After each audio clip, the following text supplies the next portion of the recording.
રથયાત્રાને લઈને મંદિરમાં પૂજન વિધિ કરવામાં આવી રહી છે। પૂર્વ ડેપ્યુટી સીએમ નીતિન પટેલ મંદિર ખાતે પહોંચ્યા। નેત્રોત્સવની પૂજન વિધિમાં નીતિન પટેલ જોડાયા છે। સપરિવાર સાથે નીતિન પટેલ મંદિર આવ્યા। નિજ મંદિરમાં નેત્રોત્સવની પૂજન વિધિ કરવામાં આવી। આજે ભગવાનને આંખે પાટા બંધાશે। મામાના ઘરે જાંબુ ખાવાથી ભગવાનને આંખો આવતા આંખે પાટા બાંધવામાં આવશે। બીમારીના કારણે ભગવાનની આંખોને આરામ આપવામાં આવ્યો છે। આંખોનું દિવ્ય તેજ રોકવા માટે પાટા બાંધવામાં આવશે। આંખો પરથી પાટા અષાઢી બીજે સવારે ખોલવામાં આવશે। ત્યારબાદ નગરચર્યાએ નીકળશે ભગવાન જગન્નાથ।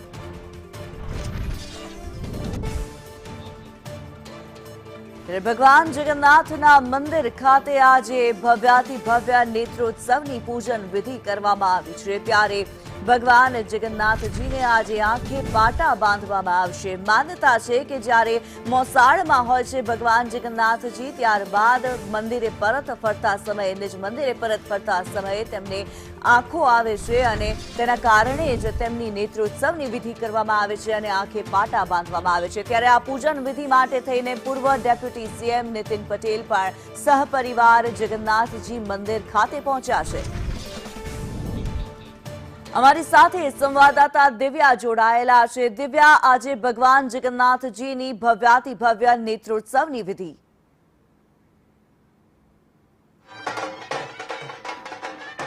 નેત્રોત્સવની વિધિ આજે આંખે ભગવાનને પાટા બાંધવામાં આવશે। યજમાન પરિવાર દ્વારા વાજતે ગાજતે ઢોલ નગારા સાથે યજમાન પરિવાર દ્વારા માથે ધજા મૂકીને ભગવાનને અર્પણ કરવામાં આવતી હોય છે, ધજા ચડાવવામાં આવતી હોય છે। જ્યારે ડેપ્યુટી મુખ્યમંત્રી હર્ષ સંઘવી આજે યજમાન બન્યા છે। માથે ધજા મૂકીને તેઓ અહીંયા ધ્વજારોહણ કરવા માટે પહોંચ્યા છે। સાથે જ અહીંયા વાજતે ગાજતે હર્ષભાઈ શું કહેશો? જય જગન્નાથ। વાજતે ગાજતે જય જગન્નાથના નાદ સાથે હર્ષ સંઘવીએ પણ જય જગન્નાથનો જયકારો બોલાવ્યો છે।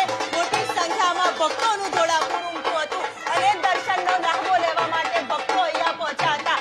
આગતા સ્વાગતા ભગવાનના જ્યારે કરવામાં આવતા હોય છે ત્યારે ડેપ્યુટી મુખ્યમંત્રી હર્ષ સંઘવીએ પણ પૂજા અર્ચના માથે ધજા લઈને પહોંચ્યા હતા અને માથે ધજા લઈને ભગવાનનો જયકારો છે તે બોલાવ્યો હતો। ભગવાન જગન્નાથજીની રથયાત્રા પહેલા ભગવાનનો જયકારો બોલાવવામાં આવતો હોય છે અને ધ્વજારોહણ કરવામાં આવતું હોય છે। સીધા જે દ્રશ્ય જય જગન્નાથના નાદ સાથે ભક્તોનું જોડાવું અને એક જયકારા સાથે આગતા સ્વાગતા ભગવાનના કરવામાં આવી રહ્યા છે। સાથે જ મંદિરના મહંત છે દિલીપદાસજી, મંદિરના ટ્રસ્ટી છે, તે તમામ લોકો અહીંયા હાજર રહીને ભગવાનના આગતા સ્વાગતા કરતા ધ્વજારોહણ છે તે કરવામાં આવી રહ્યું છે। વૈદિક મંત્રોચ્ચાર સાથે ધજા છે તે ભગવાનને અર્પણ કરવામાં આવી રહી છે। 365 દિવસમાં એક દિવસ એવો હોય છે કે જ્યાં ભગવાન છે જે તેમને 365 દિવસમાં એક દિવસ એવો હોય કે જ્યાં ભગવાનને ધજા અર્પણ કરવામાં આવતી હોય છે। એ ધજાના અર્પણના ભાગ સાથે ભક્તોનું જોડાવું અહીંયા ઉમટી પડતું હોય છે। અહીંયા ભક્તોની ભીડ પણ જામતી હોય છે। જ્યારે હર્ષ સંઘવી પણ અહીંયા જોડાયા હતા, ધ્વજારોહણમાં જોડાયા હતા।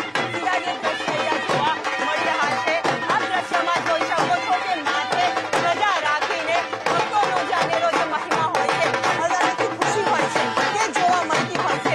ત્યારે અહીંયા મંદિરના ટ્રસ્ટી પણ છે, એમની સાથે બી વાત કરીશું। મહેન્દ્રભાઈ, આગતા સ્વાગતા ધ્વજારોહણ શું કહેશો? આજે ખૂબ ઉમંગ છે। મંદિર પરિસરમાં ભગવાનનું ધ્વજારોહણ થઈ રહ્યું છે। ધ્વજાના દર્શન બહુ પુણ્યનો લાભ હોય છે। આજે જોઈ રહ્યા છે કે તમામ રાજનેતાઓથી લઈને ભક્તો આ ધ્વજારોહણમાં ભાગ લઈને પોતાના જાતને ધન્યતા અનુભવી રહ્યા છે। બી ભક્તો અનુભવતા હોય છે। આ દ્રશ્યમાં જોઈ શકો છો કે ભગવાનના આગતા સ્વાગતા કરવામાં આવે છે। જય જગન્નાથજી ભગવાન કી જય। ભક્તોની જે ભીડ છે જે આપ અત્યારે હાલ ધ્વજારોહણ છે વૈદિક મંત્રોચ્ચાર સાથે કરવામાં આવી રહ્યું છે।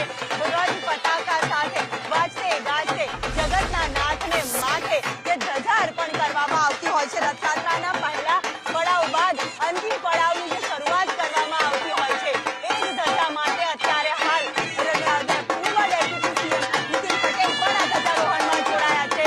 નીતિન પટેલ આજે પરિવાર સાથે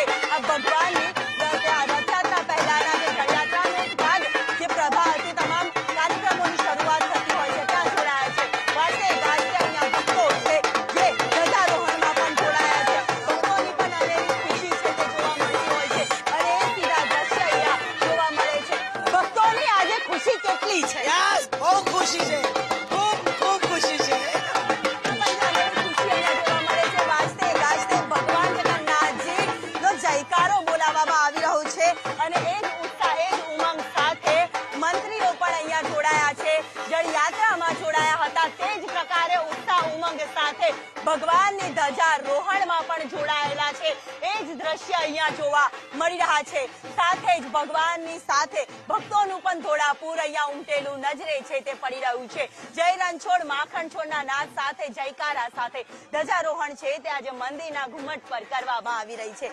365 દિવસમાં એક દિવસ જે ધજાનું પણ વિશેષ મહત્વ હોય છે કે કેટલાક દર્શનાર્થીઓ જ્યારે અહીંયા દર્શન કરવા નથી આવી શકતા ત્યારે ધજામાં પણ ભગવાનના સાક્ષાત્કાર અનુભવીને ધજાના દર્શનનો લાભો છે તે લેતા હોય છે. અને એ જ ઉત્સાહ એ જ ઉમંગ સાથે ભક્તોનું પણ અહીંયા ઘોડાપૂર ઉમટી પડતું હોય છે. ત્યારે તમામ મંત્રીમંડળોનો જે જમાવડો હોય છે અને સાથે સાથે ભક્તોનો પણ ઘોસારો જે જોવા મળતો હોય છે એ જ ઉત્સાહ એ જ ઉમંગ સાથે ભક્તોએ પણ અહીંયા દર્શનનો લાભો લઈને ધન્યતા છે તે અનુભવી છે.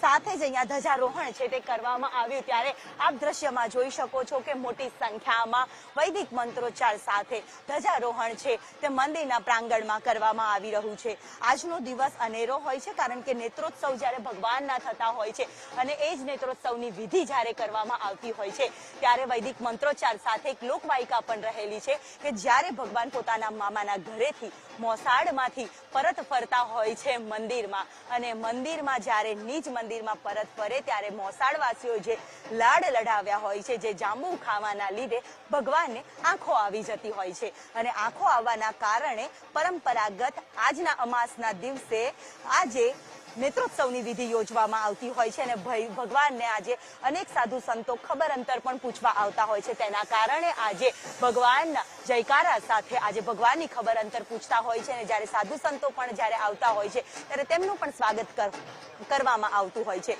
અને એના જ આશય સાથે મંદિરમાં પણ ભંડારાનું આયોજન કરવામાં આવતું હોય છે. ત્યારે અત્યારે હાલ ડેપ્યુટી સીએમ હર્ષ સંઘવીએ પણ ધ્વજારોહણમાં વાજતે ગાજતે વૈદિક મંત્રોચ્ચાર સાથે અહીંયા ધ્વજારોહણમાં ભાગ લીધો હતો. માથે ધજા રાખીને ભક્તો જેમ આવતા હોય જ્યારે ભક્તોએ પણ માયા ભગવાન જ્યારે લગાડતા હોય છે તે જ પ્રકારે દરેક નેતા હોય આગેવાનો હોય તમામ માટે ભગવાન તો સૌના છે અને એ જ ઉદ્દેશ્ય સાથે જ્યારે અહીંયા સાધુ સંતોની સાથે આજે તમામ મંત્રીમંડળ પણ જોડાતું હોય છે ત્યારે આજે મહાઆરતી પણ યોજાવાની છે. આવતીકાલે પણ મહાઆરતી યોજાવાની છે ત્યારે એ જ દ્રશ્ય અહીંયા ભક્તોનું આતુરતા જ્યારે જે જોવા મળતી હોય છે ત્યારે દ્રશ્યમાં પણ આપ જોઈ શકો છો કે અત્યારે વૈદિક મંત્રોચ્ચાર સાથે ધ્વજારોહણ છે તે કરવામાં આવ્યું છે.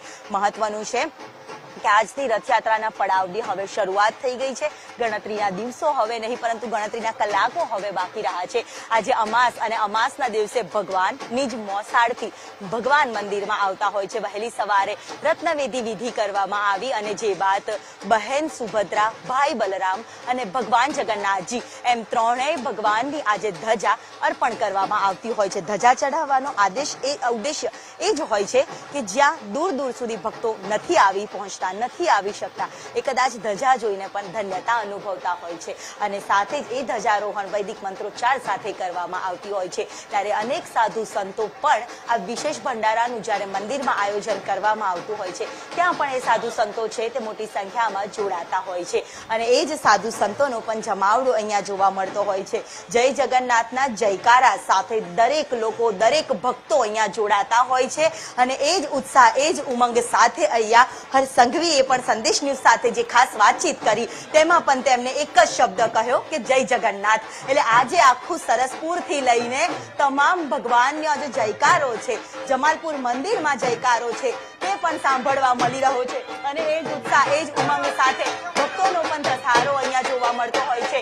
આગતા સ્વાગતા જ્યાં ભગવાનના કરવામાં આવતા હોય છે અને એ જ ઉમંગ ઉત્સાહ આજે ભક્તોનો પણ જોવા મળતો હોય છે ત્યારે મોટી સંખ્યામાં તમામ ભક્તોનું જ્યાં ઘોડાપૂર પણ ઉમટી પડતું હોય છે અને એ જ ઉત્સાહ એ જ ઉમંગ સાથે જ્યારે ભક્તો અહીંયા પહોંચતા હોય છે ત્યારે ઢોલ નગારા શરણાઈઓ પણ અહીંયા સંભળાતી હોય છે અને ધજારોહણ જ્યારે નાથની થતી હોય ત્યાં એ જ નાથના દર્શન કરવા માટે જ્યાં ભક્તોનું ઘોડાપૂર ઉમટી પડતું હોય છે અને